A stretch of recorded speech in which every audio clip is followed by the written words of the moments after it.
The people of Ukraine have been living under the specter of a Russian threat for years. In fact, Russian troops have been at the border for some time. But up until Putin actually invaded, many never thought it would actually happen, let alone would their capital city and democracy be at risk.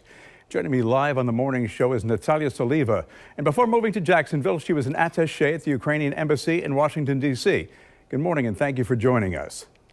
Good morning. Thank you for this opportunity. You still have family in Ukraine. And as you watch this horror unfold, have you been able to speak with them, and what is it they tell you? Yes, I'm talking with my parents every day right now, a few times in a day. And thanks God, in their city, it's right now calm because Ukrainian army right now protecting every strategic city in Ukraine because Russia made an attack. Russia started war in Ukraine, bombing, shelling our cities. They are surrounding the capital and their goal, the whole Ukraine. Ukraine is one of the largest, this is actually the largest country in Europe with 44 millions of population. And I try to support my parents. The first time when I heard that they been in the 5 of the morning in bomb shelter, that's something that you can't prepare morally. So this is hard, but I'm trying to support them. And, we really trust our army because Ukrainian army right now showed the biggest strengths that probably nobody in the world expected. True. You told me Ukrainians will never give up their homeland. We just need a little more help to protect our freedom. Do you think the free world is doing enough? The free world is doing a lot, but not enough, because we still see the airstrikes. We still see Russian tanks on the streets of Ukraine. It means it's not enough because, sanctions, they are working, but slowly. You need time to see the result of sanctions.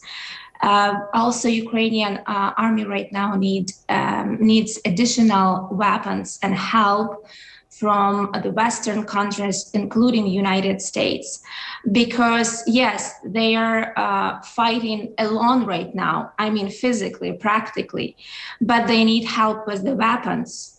And also, I think since Ukraine right now protecting the whole Europe, the whole transatlantic unity alone, we are not asking for example, Americans to put their boots on the ground, but we are asking for the help with the weapons, with ammunition. And also NATO countries, they are looking right now, but probably they can, gather and think what they can do more because Putin, he is not going to stop. And the one language that he understands, this is the language of strength. I mentioned you worked at the embassy in D.C., the Ukrainian embassy. And at the embassy level, there is no doubt the understanding things have to proceed to prevent World War III, but also the thinking that Putin is a murderous thug who has to be stopped. Do you believe from your experience from inside the embassy walls that there are other things afoot to stop him that we may not be privy to? Diplomats, they are always taking the diplomatic path, peaceful path to solve this war. But I think the last 5 days, that proved that it probably can be stopped in the peaceful way. Right now, as you, Bruce, mentioned, that's negotiations right now happening between Russian and Ukrainian side. But our president of Ukraine, Volodymyr Zelensky, he mentioned that he had to try peaceful negotiations for Ukrainian people, but he personally doesn't believe that it's going to work because, as I mentioned, Putin, he is criminal. He is not the president. He is criminal, and he understands just the language of strength.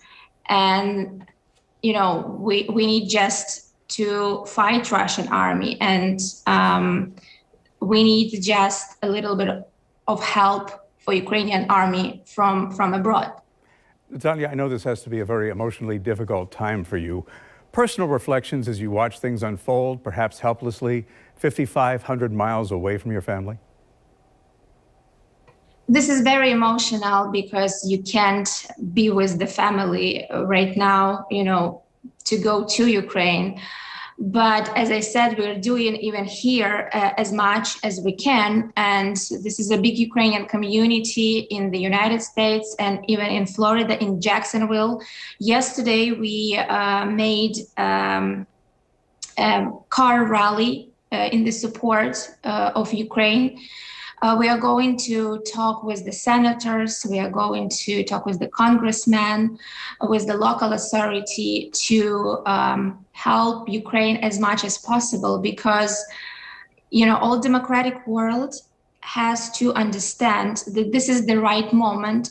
Finally, show the strengths and don't be afraid, Russia, because, right now, their authority is really weak, and Ukraine helped to do them weak already. So we just need to come forward a little bit, be more, powerful, with powerful response, and I'm sure that together we can stop this war in the middle of Europe. Natalia Solieva, our thoughts and prayers are with you and your family, and I've got to say that we are amazed at the resolve and the strength of the Ukrainian people to hold off the Russian army. Indeed, thank you. Thank you for your time.